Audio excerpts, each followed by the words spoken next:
안녕하세요. 서울시 7급 시험 보고 오신 수험생 여러분들. 자, 이번 서울시 7급 행정학은 너무 허무했죠. 뭐 시험을 치고 온 건 아니고 그냥 이제 해설을 통해서 뭐 다음 시험을 준비하려는 분들이야 도움이 되는 그런 문제들일 겁니다. 뭐 기출문제 있는 거 다 똑같이 나왔기 때문에. 그런데 정작 이제 시험을 치고 온 분들은 좀 허무할 수 있는.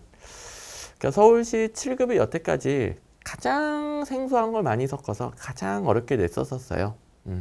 국가직 7급이 몇 년 전부터 서울시 7급처럼 조금씩 그렇게 바뀌어 나가고 있었고, 근데 그래도 서울시 7급이 난이도나 뭐 이상한 거 섞어내기로는 1등이었었는데, 이번엔 뭐 그 내년부터 인사혁신처에서 통합적으로 출제를 하잖아요. 서울시 포함, 지방직은 시험 문제가 합쳐지잖아요. 그 마지막 해라 그런지 그냥 대충 낸 것 같아요. 요거는 뭐 그렇게밖에 설명이 안 됩니다. 여태까지 그 서울시 7급 문제를 냈던 분들이 아니라, 야, 어차피 마지막 해인데 그냥 대충 돼. 아무나 내. 아무나 낸 것 같아. 별로 할 말이 없는 문제입니다. 좀 이렇게, 여러분들이 누군가는 점수가 잘 나오고, 누군가는 조금 공부량이 비슷한데도 불구하고 조금 떨어지는, 요런 변별력이 있어야 제가 해줄 말이 많아요. 그잖아요. 이렇게 하면은 똑같은 시간을 투자해도 망합니다. 그렇게 하지 마세요. 그다음에 요거보다는 좀 더 이제 방향성을 바꿔보세요. 그다음에 요런 부분 주의하세요. 그러니까 단계에 따라서 제가 해줄 말들이 많은데, 이건 그냥 뭐 기출문제집에 있는 거 똑같이 냈기 때문에 뭐 제가 할 말은 없고요. 대신 딱 한마디 할 수 있겠죠. 여기서 점수가 안 나온다. 제가 말한 점수는 95점, 100점 말하는 겁니다. 이 문제에서 95점, 100점이 안 나온다. 한번 볼까요? 우리 기출문제에서 반복 출제된 게 19문제예요. 그래서 95점, 100점이 안 나온다. 그러면 이제 문제가 있는 거예요. 뭐 공부 방법에 문제가 있는 거예요. 기출문제 집은 족보입니다. 족보. 제가 이제 기출문제를 표시하는 것은 여태까지 나왔던 모든 기출문제가 아니라 제가 2000문제도 안 되는 단원별 기출문제집에 추려놓은 기출문제에서 반복돼서 출제되는 비율을 말하죠. 이게 7급 평균인데, 올해 서울시 7급의 경우 이렇게 19문제가 뭐 평균보다 2문제 더 많이, 두 문제가 아니지 3문제 더 많이 이렇게 출제가 됐다. 그래서 여기서 이제 틀리면은 그냥 기출문제 족보에 있는 거 그냥 많이 보면 맞추는 거, 회독수 많아지면 맞추는 거, 그걸 이제 틀렸다는 소리가 되겠죠. 잘못 공부한 거지 뭐. 그것만 제가 말해줄 수 있겠고요. 나머지는 그냥 덤덤하게 해설하면 될 것 같습니다. 제가 이런 공부 방법 알려주고 공부 방향을 잡아두느라 이런 해설 강의 거의 뭐 1시간 가까이 찍는데, 이거는 뭐 3, 40분이면 끝나지 않을까.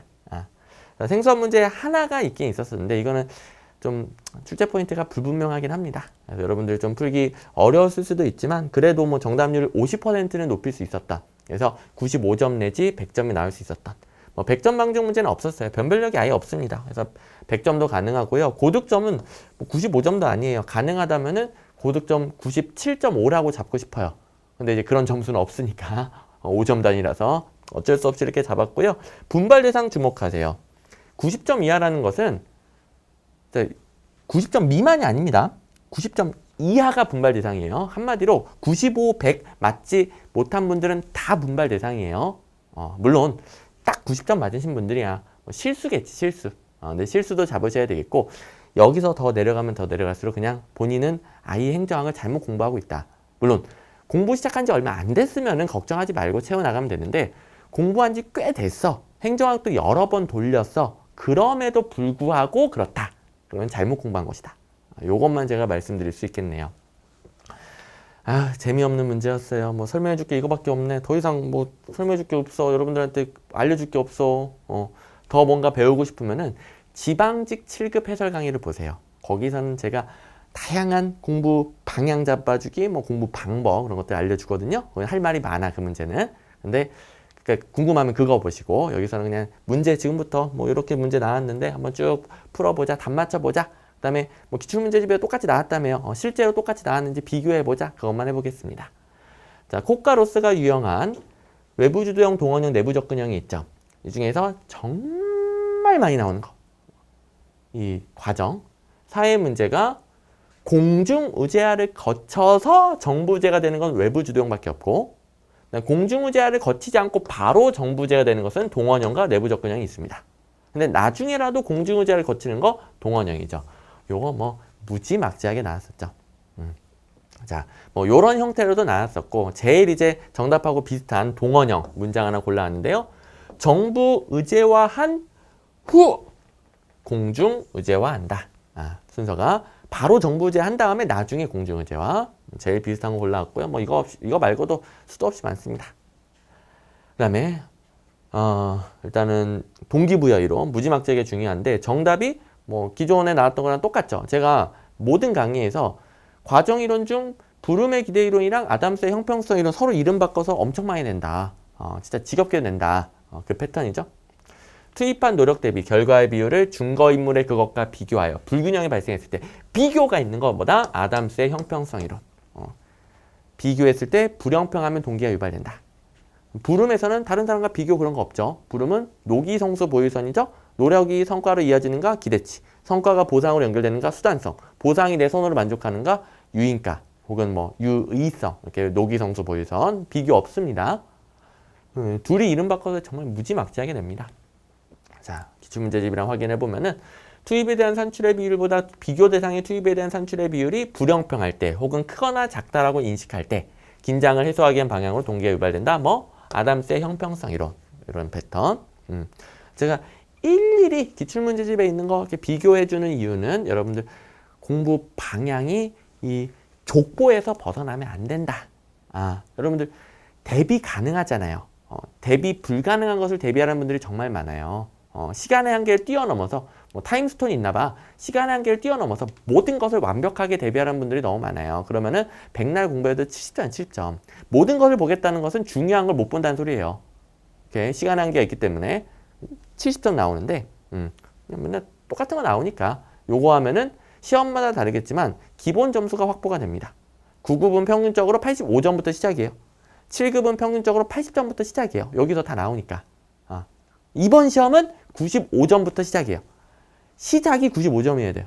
다 이래, 다. 자, 어쨌든 다른 것도 보시면 뭐 원체 중요하긴 하죠. 동기부여 이론. 힘이 안 나네. 이게 너무 쉬우니까 문제가. 엘더퍼의 ERG 이론, 개인의 욕구 동기는 생존 욕구, 관계 욕구, 성장 욕구. 그래서 ERG죠. 이그지스턴스, 릴레이티드니스 발음 좋죠. 그로스 또박또박하죠. 자, 맥클랜드의 성취 동기 이론 하면은 성취 욕구, 친교 욕구, 권력 욕구로 나누고 성취 욕구가 가장 중요하다. 성취 욕구가 높은 사람이 생산성이 높다. 뻔한 결론. 허츠버그의 욕구 충족 요인 2요인, 위생 요인과 동기 요인을 나눠요. 위생 요인과 동기 요인은 서로 완전 별개입니다. 중요하죠. 만족을 주는 요인, 불만족을 주는 요인은 완전 별개. 자, 불만족을 주는 요인은 위생 요인이에요. 충족되지 못했을 때 불만을 주고 충족되면 개인의 불만족을 방지해 줍니다. 동기 요인은 만족감을 제고하고요. 동기 요인이 충족되어야 동기가 유발됩니다. 됐고, 그다음에 이 3번 문제가 조금 생소한 부분이 섞여 있고 약간의 논란의 여지가 있는 문제예요. 일단 그래도 3, 4번은 지워야죠. 감수성 훈련은 우리 뭐 무지막지하게 준비했고 시험 문제에서도 올해도 또 나왔죠. 자신의 행동이 타인에게 미치는 영향을 검토하고 그 이유는 갈등과 상호관계 다 인간관계에서 오는 관련된 능력을 개선하는 것이죠. 그래서 한마디로 하면은 인간관계 개선이에요. 관계 개선. 요게 감수성 훈련의 직접적인 목표가 되겠습니다. 직접적인 목표. 그래서 인간관계가 개선되면 구성원의 협력적 노력이 향상되죠. 그래서 여기까지는 괜찮아요. 여기까지는. 그 다음에 협력적 노력이 향상되면은 팀 성과가 증가해요. 맞는 말이죠. 1번도 맞는 말이에요. 맞는 말인데, 맞는 말. 출제 의도가 이거죠. 그러니까 조직발전기법인 감수성 훈련에 대해서 직접적인 목적. 그래서 이거 선생님 써줬으니까 알지 안 써져 있는데요. 그러니까 좀 논란의 여지가 있다는 소리예요. 1번 당연히 맞는 말이지. 이거 어떻게 틀렸다고 그래. 아니 인간관계가 개선되고 이걸 하는 목적 자체가 협력을 도모하려고 하는 거잖아요. 협력을 도모하면 뭐 성과가 올라가겠지 뭐. 틀렸다고 할 수가 없어요. 근데 틀린 선지를 낸 거 보니까 요걸 물어봤다. 그래서 이런 표현이 있죠. 가장 옳지 않은 거. 논란의 여지는 있지만 이거 이의 신청할 필요 없습니다. 이의 신청할 필요 없어요. 괜히 거기다가 시간 낭비하지 말고. 가장 이의 신청을 피해가는 마법의 단어죠. 가장 옳지 않은 거. 자, 4개 다 맞다고 볼 수 있어. 근데 4개 중에서 가장 옳지 않은 부분은 여기야. 그렇게 답변을 받게 될 겁니다. 근데 뭐 진짜 너무 심하긴 하니까. 에휴. 그다음에 2번은 중요하지 않아요. 실험실 훈련, T 집단 훈련으로 불리는 것은 많아요. 따로 그룹을 구성해서 실험실에서 따로 하면은 실험실 훈련, T 집단 훈련을 부를 수 있어요. 그러니까 실험실에서 한다. 소집단, T 집단은 그냥 소집단을 생각하면 돼요. 뭐 10명 정도의 소집단으로 훈련을 받는다. 그쵸?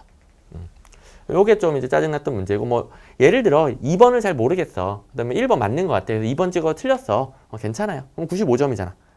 앞에 1, 2번이랑 그 다음부터는 절대 틀리면 안 됩니다. 지금부터 이제 틀려도 되는 문제는 단 한 문제도 없어요. 95점 나와야 됩니다. 합리 모형은 대안을 포괄적으로 탐색하고 대안의 결과도 포괄적으로 고려한다. 그렇죠? 합리 모형은 모든 대안 탐색해서 모든 결과를 다 비교해서 최적의 대안을 찾는 거죠. 그다음에 국가 권력이 사회 각 계층에 분산된 사회. 4글자로 뭐라고 그래요? 다원주의.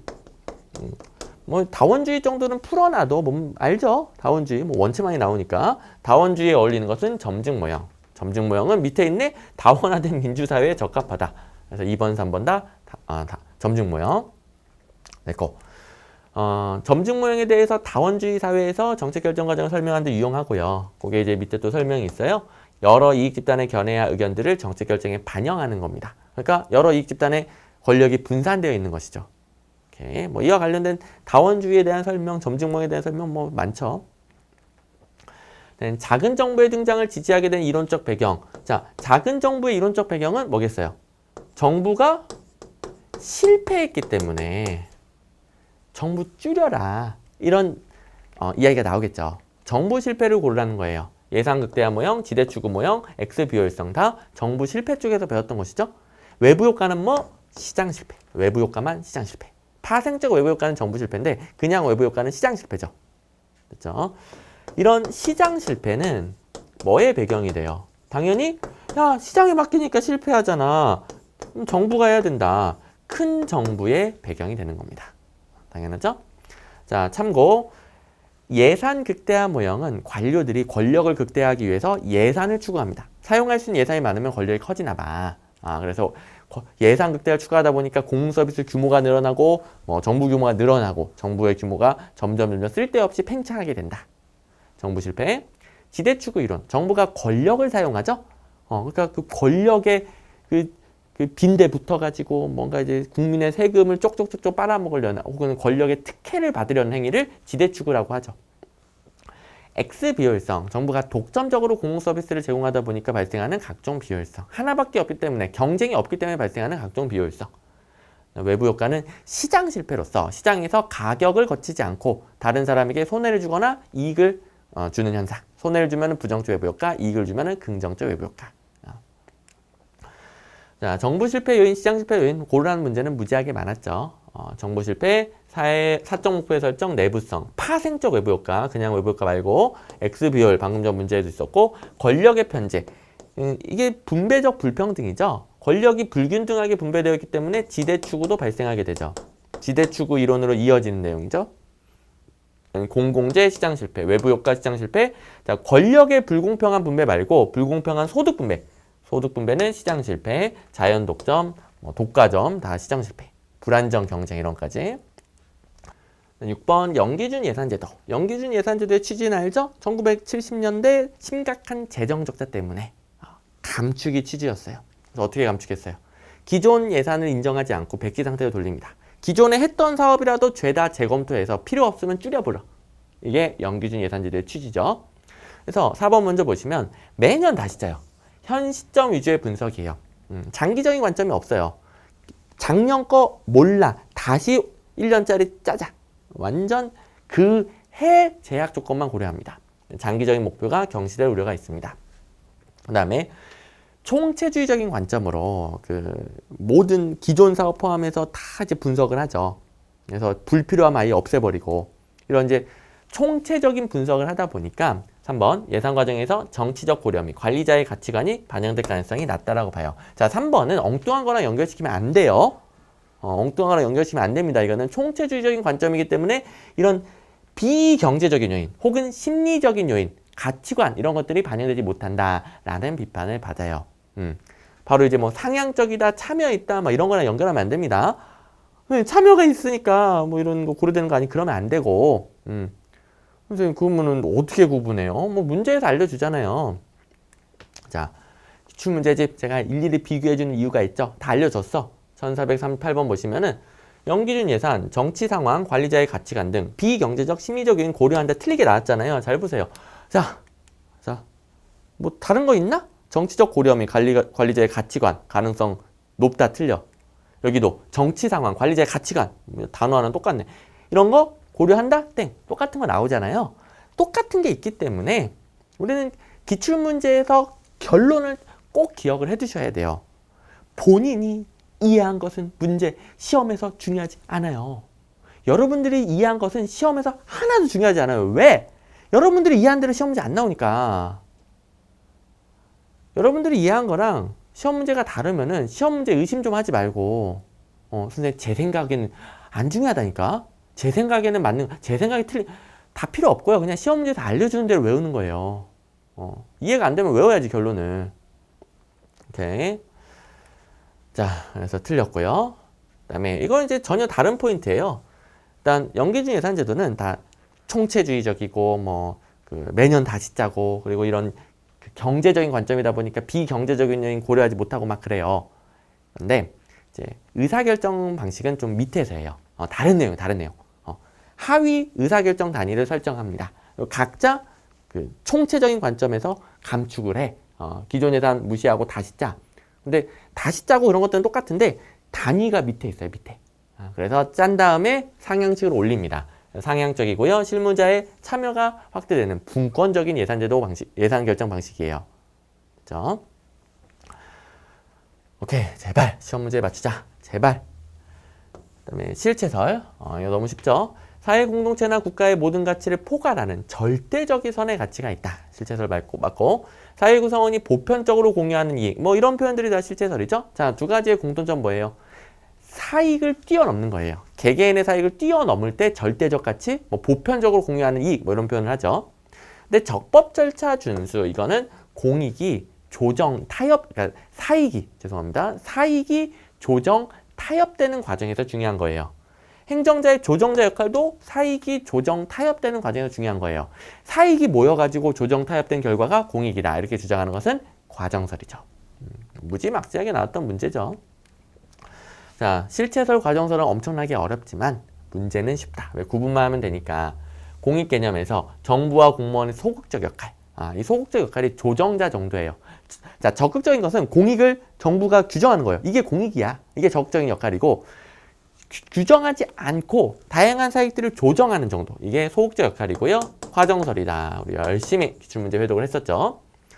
정의 또는 공동선거 같은 절대 가치. 그다음에 개인이 아니라 사회 구성원이 보편적으로 공유하는 이게 다 실체설에 대한 표현이라서 틀린 선지였고, 그다음에 공익에 대해서 절차적 합리성, 그리고 방금 전 문제에 있었던 적법 절차의 준수, 과정설이죠. 공익, 사익이 조정되고 타협되는 과정에서 공익이 도출된다. 그러면 그 과정이 중요한 거예요. 법도 지켜야 되겠고, 민주적인 합의 과정도 필요하겠고. 됐습니다. 그다음에 보너스, 비용 편익 분석이 아닌 거. 우리 비용 편익 분석으로 3개밖에 안 배우잖아요. 편익 비용 비율, 순현재 가치법, 내부 수익률법. 배운 거 3개밖에 없어요. 3개 배웠는데 딴 거 하나 나왔는데 그럼 그 답을 찍으면 되죠.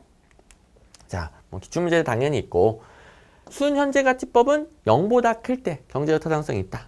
편익 비용 비율법은 1보다 클 때 경제적 타당성이 있다. 내부 수익률법은 내부 수익률이 사회적 할인율보다 클 때 경제적 타당성이 있다. 이런 거 등등등. 딱 이 3개밖에 안 배우잖아. 그다음에 조직의 유형 구분, 블라우와 스코트. 블라우와 스코트는 수혜자를 중심으로 조직의 유형을 구분했습니다. 자, 수혜자. 조직의 목적이 누구를 위한 것이냐. 조직의 수혜자가 누구이냐. 이게 가장 기본적인 부분이죠. 그래서 이거 바로 이제 기출문제 확인해 보시면은 블라우 스코트의 조직 유형은 조직 활동의 최대 수혜자. 최대 수혜자를 기준으로 한 것이다. 라고 적혀 있죠. 여기는 문제에서 알려주는 문제에서. 또 뭐 블라우스 커트 배울 게 이거밖에 없었잖아요. 수혜자가 누구냐? 호국이서 본고 공국 외웠죠. 호국이서 본고 공국. 공국, 국민을 위한 기관이야. 뭐 예시도 누구를 위한 것이냐? 그거 가지고 풀면 되죠? 뭐 예시 외울 필요 없죠. 국민을 위한 것. 군대, 검찰, 경찰, 행정기관. 기소, 소유자를 위한 거죠. 소유자. 돈 버는 기관. 기업 조직. 은행, 보험사 뭐 돈 벌려고 하겠지.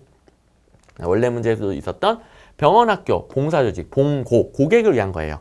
자, 병원, 학교는 완전 돈 버는 기관은 아니죠. 완전. 뭔가 이제 의무가 있는 곳이죠. 그래서 고객을 위한 의무를 지켜야 되는, 봉사를 해야 되는 조직이래요. 물론 뭐 영리도 추구하긴 하지만. 오케이. 됐고, 그 다음에 엣지오니 같은 경우에는 강제적 조직, 공리적 조직, 하나가 규범적 조직, 뭐 이렇게 주장을 하죠. 근데 이제 공리적인 게 가장 이해타산적인 조직이죠. 엣지오니는 이 기준 또 낼 수 있으니까 기준을 말씀드리면 권력 행사 방식하고 거기에 대한 수용 태도죠. 어떻게 권력을 받아들이느냐. 공리적인 것은 돈. 나한테 돈 얼마나 줄 수 있는가. 계산기 두들겨가지고 받아들이죠. 민간 기업이 그런 거지 뭐. 네, 파슨스는 중요하지 않습니다. 파슨스는 아주 옛날 이론으로서 좀 이게 행정학에서는 이제 출제 가능성이 거의 없어졌어요. 그래서 뭐 이거 옳은 선지죠. 문제 푸는데 전혀 지장이 없죠. 네, 파슨스 하면은 어질 모형이라고 하는데 어질 이제 너무 어려워서 어질어질하다 그래서 어질 모형은 아니고 뭐 A가 어댑테이션 적응, 그다음에 G가 골 어테인먼트 그 목표 달성이죠. I가 인터그레이션 통합이에요. 통합. 통합을 위해서는 뭐 너무 사회의 그 구성원들의 질서를 깨는 뭐 범죄자 이런 사람들을 뭐 가두는 경찰 조직 뭐가 있을까 또 정신병원 뭐 이런 사회적 통합을 깨는 것들을 관리하는 게 필요하다. 됐죠? 나머지는 이제 공부 안 해도 되고. 그다음에 갈등에 대한 설명으로 가장 옳지 않은 것은 갈등에 대해서 전통적인 시각, 갈등은 무조건 유예해, 무조건 없애야지. 그렇죠? 전통적 관료제죠. 4번 행태론적 시각은 조직 내 갈등을 어쩔 수가 없는 거예요. 행태론자들은 눈으로 본 것만 믿잖아요. 불가피하고 정상적이야. 갈등이 없는 조직이 없어. 그다음에 자 갈등이 역기능이 있을 때는 뭐 해소를 하고 순기능이 있을 때는 조성을 하죠. 현대적인 견해는 갈등의 순기능을 인정하는 견해죠. 3번 새로운 아이디어 촉발, 문제 해결력 개선 등 순기능이 있다. 이게 가장 현대적인 견해죠. 그 다음에 해소 전략, 조성 전략 비교를 하는데 해소 전략을 잘못 말한 게 2번인데요. 자, 하위 목표로 가면 갈수록 달라져요. 쪼개져. 하위 목표로 갈수록 이게 부분적으로 이렇게 쪼개집니다. 그럼 서로 목표들이 달라. 그러면 갈등이 치열해지고 상위 목표로 가면 갈수록 목표가 커지죠. 상위 목표를 강조해야 갈등이 해결이 되죠.